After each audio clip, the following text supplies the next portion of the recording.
बात करते हैं कर्नाटक की, जो कि अपने आप में बहुत महत्वपूर्ण है। 28 लोकसभा की सीटें कर्नाटक में हैं और इस दूसरे फेज में 14 लोकसभा सीटों पर मतदान होना है। यह अपने आप में बहुत महत्वपूर्ण इसलिए है क्योंकि यह आपको बताने जा रहा है कि किस आधार पर जो पूरा वोट शेयर है वो बदलता दिखेगा। इसमें जो आंकड़े हैं वो आपके सामने पहले प्रस्तुत पड़ेंगे, लेकिन इस जिन सीटों पर अभी मतदान होना है वो अभी हम आपके सामने स्क्रीन पर दिखा रहे हैं। उडुपी, हासन, दक्षिण कन्नड़ा, चित्रदुर्ग, उसके साथ साथ तुमकर, मांड्या, मैसूर, इस तरह के तमाम ये लोकसभा की सीटें जहां पर अभी मतदान होना बाकी है। आइए सबसे पहले कर्नाटक में आंकड़ों की बात करते हैं, विश्लेषण उसके बाद अदिति के साथ मिलकर मैं आपके सामने प्रस्तुत करूंगा। 28 सीटें हैं और इसमें भारतीय जनता पार्टी और कांग्रेस का क्या स्थिति रही थी 2019 में। आपके पास सबसे पहले भारतीय जनता पार्टी गठबंधन को यहां पर 26 सीटें मिली थी, 51.38% वोट शेयर था। कांग्रेस एक सीट जीत पाई थी, 31.8% वोट शेयर था। जेडीएस को एक सीट मिली थी, 9.67% वोट शेयर था। लेकिन जैसे ही आप 2014 की बात करते हैं तो वहां पर जो सीटें हैं वो अपने आप में एक अलग स्थिति प्रस्तुत करते हैं। वहां पर वोट शेयर जरा अगला बदला हुआ दिखाई दे रहा था, लेकिन हम आपके सामने यहां पर अब यह स्थिति उत्पन्न कर रहे हैं कि क्या अभी जो सीटें, जो 14 सीटें मतदान के लिए गई हैं, उसमें से 11 सीटों पर अभी भारतीय जनता पार्टी ने अपनी जीत हासिल कर रखी। तो इसलिए भारतीय जनता पार्टी के लिए साख का एक बहुत बड़ा यह मसला है। अब जो मुद्दे हैं वो क्या क्या हैं और किस तरह से वो प्रभावशाली होंगे। इस पूरे चुनाव में कर्नाटक की महत्वपूर्ण भूमिका इसलिए है क्योंकि दो पार्टियों ने अपने आप को अलग अलग तरीके से प्रस्तुत किया है। एक खेमा है कांग्रेस का, दूसरा खेमा है भारतीय जनता पार्टी और जेडीएस का। जेडीएस अपने लिए अस्तित्व की लड़ाई लड़ रही है और इसमें एक सवाल अदिति मैं आपसे पूछना चाहता हूं। जेडीएस ने अभी तक मुसलमान वोट बैंक को अपने साथ इंटैक्ट रखा था। एनडीए में शामिल होने के बाद क्या मुसलमानों का भरोसा पूरे तरीके से रोल बैक करता हुआ कांग्रेस तक नहीं पहुंचेगा? बिल्कुल पहुंचेगा सर। और इसके साथ साथ जेडीएस खुद इस असमंजस में है वोट बैंक की, क्योंकि जिस तरीके से पिछले नतीजे देखे हैं, खुद भारतीय जनता पार्टी ने भी, भारतीय जनता पार्टी के लिए पिछले नतीजे बहुत झटके वाले थे। जबकि आपने कहा कि आमने सामने भाजपा और कांग्रेस है, यानी कि ये सबसे ज्यादा पोलराइजेशन अफेक्टेड स्टेट मान सकते हैं। लेकिन खास तौर पर जेडीएस के साथ मैं क्योंकि वहां गई थी इसलिए मैं कुछ प्रमुख मुद्दे बताना इसलिए चाहती हूँ। पहला सबसे इंपॉर्टेंट फैक्टर कर्नाटक होता है कि हमने लेटली जैसे बहुत कुछ सुना है कि 370 अगर भारतीय जनता पार्टी को 300 तक भी पहुंचना है तो कर्नाटक वो राज्य है जहां पर स्वीप करना होगा। इसीलिए इंपॉर्टेंट है ये सबसे ज्यादा बीजेपी के लिए।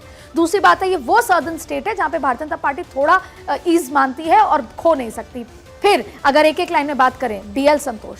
दूसरी बात है कि पिछली बार बीएल संतोष फ्रंट पे थे और जो येदियुरप्पा पीछे थे। इस बार Yediyurappa is calling the shots. वैसे ही मल्लिकार्जुन खड़गे। फिर अगर इतिहास की बात करें तो चिकमंगलूर, इंदिरा गांधी, ऐसे बहुत सारे ऐतिहासिक चीजें हैं जो कर्नाटक में जुड़ती हैं। और फिर यहाँ पर एक लोकल मुद्दे, राम मंदिर का मुद्दा, यानी कि राष्ट्रवादी मुद्दा। तो ये अमेलगमेशन है बहुत सारी चीजों का।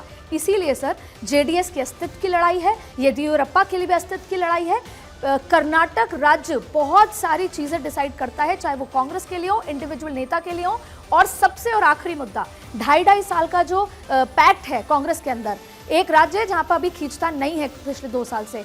अगर यहां पर कांग्रेस अच्छा नहीं प्रदर्शन कर पाती तो यहां पर भी राजस्थान की तरह, हरियाणा की तरह आपको खींचतान देखने में लग जाएगी, क्योंकि दोनों ही नेता अपना 100% दे रहे हैं। लेकिन अगर हारते हैं तो यहां पर भी 2.5 साल की खींचतान आपके सामने। बिल्कुल। अब इसके साथ साथ एक महत्वपूर्ण मुद्दा तो भारतीय जनता पार्टी के लिए बहुत अहम है।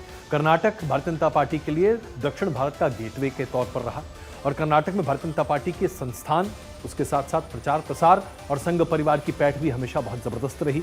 वहां कई ऐसे मूवमेंट्स हमने देखे, खास करके जो कर्नाटक का कोस्टल बेल्ट है, मैंगलोर और उसके आसपास के इलाकों में, जहां पर भारतीय जनता पार्टी और संघ परिवार के कार्यकर्ता काफी सक्रिय हैं, जिसकी वजह से वहां पर हिंदू वोट बैंक काफी एकत्रित होता दिखाई दे रहा है। लेकिन इस बार के चुनाव में एक बड़ी बात दिखाई दे रही है और वो ये कि तटीय क्षेत्रों में इस बार कहीं कोई लहर नहीं है, कोई ऐसा मुद्दा नहीं है जो हिंदू वोट बैंक को एकजुट कर सके। इसलिए कई बार कोशिश की गई। देखिए, वहां पर हिजाब का मुद्दा उठा, वहां पर तमाम तरह के ऐसे मुद्दे उठे जिसकी वजह से ध्रुवीकरण की राजनीति को हवा दी जा सकती है। लेकिन इस बार ऐसा नहीं हो रहा है दीदी। इस बार जो महत्वपूर्ण बातें हैं वो ये है कि कांग्रेस ने इस पूरे चुनाव को, चूंकि राज्य में उनकी सरकार है, वेलफेयर मैकेनिज्म और वेलफेयर स्कीम्स पर आधारित कर दिया है।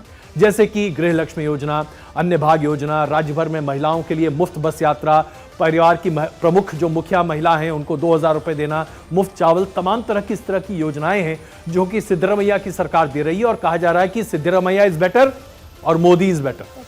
यह बात वहां पर बड़े पैमाने पर सार्वजनिक है। और यह पहला मौका मैं देख रहा हूं कर्नाटक में जहां पर भारतीय जनता पार्टी के मुकाबले कांग्रेस भी नैरेटिव को सेट करने में एक अहम भूमिका निभा रही है। इसलिए कर्नाटक की चुनौती भारतीय जनता पार्टी के लिए बहुत बड़ी है।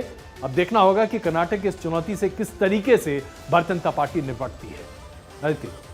और एब्सोल्युटली, लेकिन अगर हम अर्बन इलाके में जाएं तो मोदी मैजिक जो आप जिसका हम असल जिक्र करते हैं, वेव भले ही उतना ना दिखे, लेकिन ये जो कल्चरल शिफ्ट हुआ है जय श्री राम वाला, ये यहाँ पर देखने को मिला। और दूसरी बड़ी बात है फ्रीबीज। वहाँ के जो अर्बन युवा, जो अर्बन इलाका है, बेंगलुरु वहाँ पे आता है तमाम, वहाँ के युवा जो हैं वो फ्रीबीज से परेशान हैं। और वही कहते हैं कि कांग्रेस ने 40 बसें कहीं, लेकिन 4 बसें भी नहीं दी। लेकिन वहीं आप फिर चले जाइए किष्किंधा गाँव की तरफ, वहां के वोटर कांग्रेस की तरफ झुकाव रखते हैं। इसीलिए जैसा आपने कहा कि ये इलेक्शन बहुत ज्यादा स्ट्रेटेजिक के साथ साथ बहुत इंटरेस्टिंग होने वाला है। बिल्कुल, जैसा मेरी बात हो रही थी मोहनदास पाई से, वो बिना किसी लाग लपेट के मोदी सरकार के एक समर्थक के तौर पर दिखाई देते हैं और बिजनेस वर्ल्ड में जाहिर सी बात उनकी एक अलग अपनी पहचान है। उन्होंने कहा कि इस बार तो बेंगलुरु के चुनाव में भी ये मुद्दा है कि क्या हम सफोकेट कर रहे हैं, क्योंकि अभी बेंगलुरु में पानी की बहुत बड़ी दिक्कत आई थी। राज्य सरकार पर कई तरह की बातें वहां पर निकल कर आई थी। क्या एनडीए वहां पर या बीजेपी वहां पर समाधान ला सकती है, और इस पर बहुत जबरदस्त डिबेट हो रही है। देखिए, इस बार कम से कम कर्नाटक कहा जा सकता है कि कई मुद्दे हैं जिस पर बड़ी अच्छी बातचीत हो रही है। इसके साथ साथ यह पहला मौका है जब सभी सीटों में से 2/3 से ज्यादा, यूं तो कहें अगर 3/4 सीटें परिवारवाद से पूरे तरीके से हैं, और ये दोनों पार्टियों में है। ये अपने आप में जबरदस्त है कि जनरेशनल पॉलिटिक्स और जनरेशनल चेंज इस बार कर्नाटक में हो रहा है।